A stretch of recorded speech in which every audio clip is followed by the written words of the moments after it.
माननीय सिंचाई मंत्री जी और माननीय कृषि मंत्री जी बैठे हैं। केवल एक सवाल करना चाहता हूं। अभी इन्होंने बताया कि हमारा प्रदेश इतना खुशहाल हो गया है कि किसी चीज़ की आवश्यकता नहीं है। मैं केवल एक बात पूछना चाहता हूं दोनों लोगों से, 1 किलो बीज को 1 कुंटल बनाने वाला किसान कंगाल क्यों है? 1 किलो गेहूं को 950 ग्राम का दलिया बनाने वाला ये उद्योगपति धनवान क्यों है? केवल इस पर विचार कर लीजिए कि किसान के अनाज की कीमत तय नहीं कर पा रहा किसान, और ये धनवान इसलिए है उद्योगपति कि वो अपने माल का दाम खुद तय करता है। सबसे पहला सवाल तो यही है। बहुत अच्छी बातें हमारे सिंचाई मंत्री जी ने कही हैं। सिंचाई मंत्री जी, हमारा जनपद बलिया अंतिम छोर पे आता है तो विकास की किरण तो पहुंचती नहीं, आपके नहर का पानी भी तेल तक नहीं पहुंच पा रहा है। कई बार हमने सिंचाई विभाग के अधिकारियों को फोन किया, जब किसान हमको फोन करता है तो हम फोन करते हैं तो कहते हैं कि बिजली नहीं है, कभी कहते हैं कि हमारा तेल तक की सफाई नहीं हो पाई, सफाई का काम चल रहा है।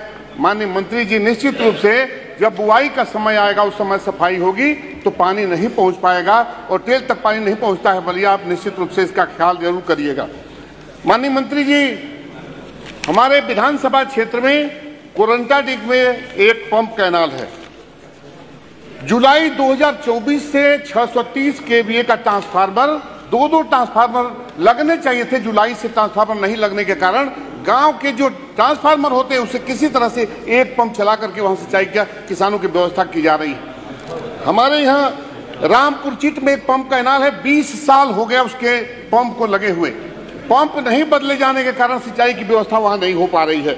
माननीय मंत्री जी, 20-20 साल पंप के बहुत होते हैं। वो पंप कैनाल तब चालू होगा जब जल्दी से जल्दी उस पर नया पंप लगाया जाएगा। हमारे पलिया खास का पंप कैनाल वर्षों से बंद पड़ा है। उस पंप कैनाल को सरकार संज्ञान में ले और उस पंप कैनाल को चलाने का काम करे जिससे हमारे किसानों को सिंचाई की सुविधा मिल सके। सुहाव का पंप कैनाल वर्षों से बंद पड़ा है, वहां सारा इंतजाम है लेकिन वो पंप कैनाल वर्षों से बंद पड़ा है। मैं सरकार का ध्यान आकृष्ट करना चाहता हूं कि सिंचाई की व्यवस्था नहीं होगी तो किसान हमारा सिंचाई नहीं करेगा तो किसान की उपज कहां से बढ़ेगी और दोगुनी आय कहां से आएगी।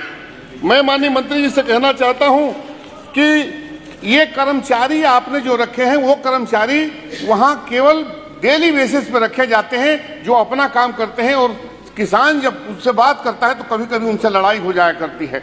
माननीय मंत्री जी, इन पंप कैनालों पर एक परमानेंट कर्मचारियों का इंतजाम कर दिया जाए। एक कर्मचारी तो परमानेंट रखा जाए जो आपका परमानेंट कर्मचारी हो ताकि उससे किसान की सिंचाई का काम ले सकें।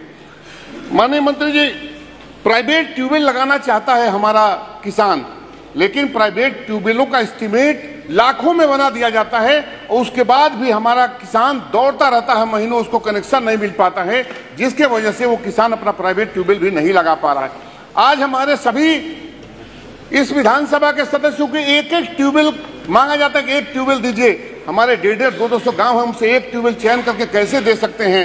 एक ट्यूबवेल हम चयन करके देते हैं और लिख के दिया जाता है कि 30 दे दीजिए, उसमें से कोई कर देंगे। दूसरे गांव के लोग हमसे कहते हैं कि आपने इसी गांव को क्यों चयन किया? हमारे लिए तो मुसीबत खड़ी हो जाती है। माननीय मंत्री जी, निश्चित रूप से ट्यूबवेलों की संख्या बढ़ाने का काम कीजिए जिससे किसानों को सिंचाई का इंतजाम हो सके। माननीय मंत्री जी, बलिया जनपद में 50% से अधिक ट्यूबवेल खराब पड़े हैं। किसी का पंप खराब है, किसी का ट्रांसफार्मर जला हुआ है, किसी की अन्य कई व्यवस्थाएं हैं। जो नालियां खराब पड़ी हैं, नालियों के बगैर पानी अंतिम खेत तक नहीं पहुंच पा रहा है, जर्जर हो चुकी है, वर्षों से वो नालियां नहीं बनी हैं।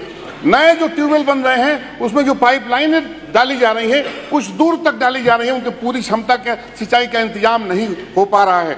इसलिए मैं आपसे कहना चाहता हूं माननीय मंत्री जी, निश्चित रूप से सदन के अंदर जो बात रखी जाए अधिकारियों के माध्यम से, जो आपका प्रस्ताव रखा जाए, जो बजट रखा जाए, लेकिन निश्चित रूप से आप दोनों लोग किसान लगते हैं, निश्चित रूप से हाथ अपने कलेजे पर रख के सोचिएगा कि कोई आदमी अपने बेटे को किसान क्यों नहीं बनाना चाहता है।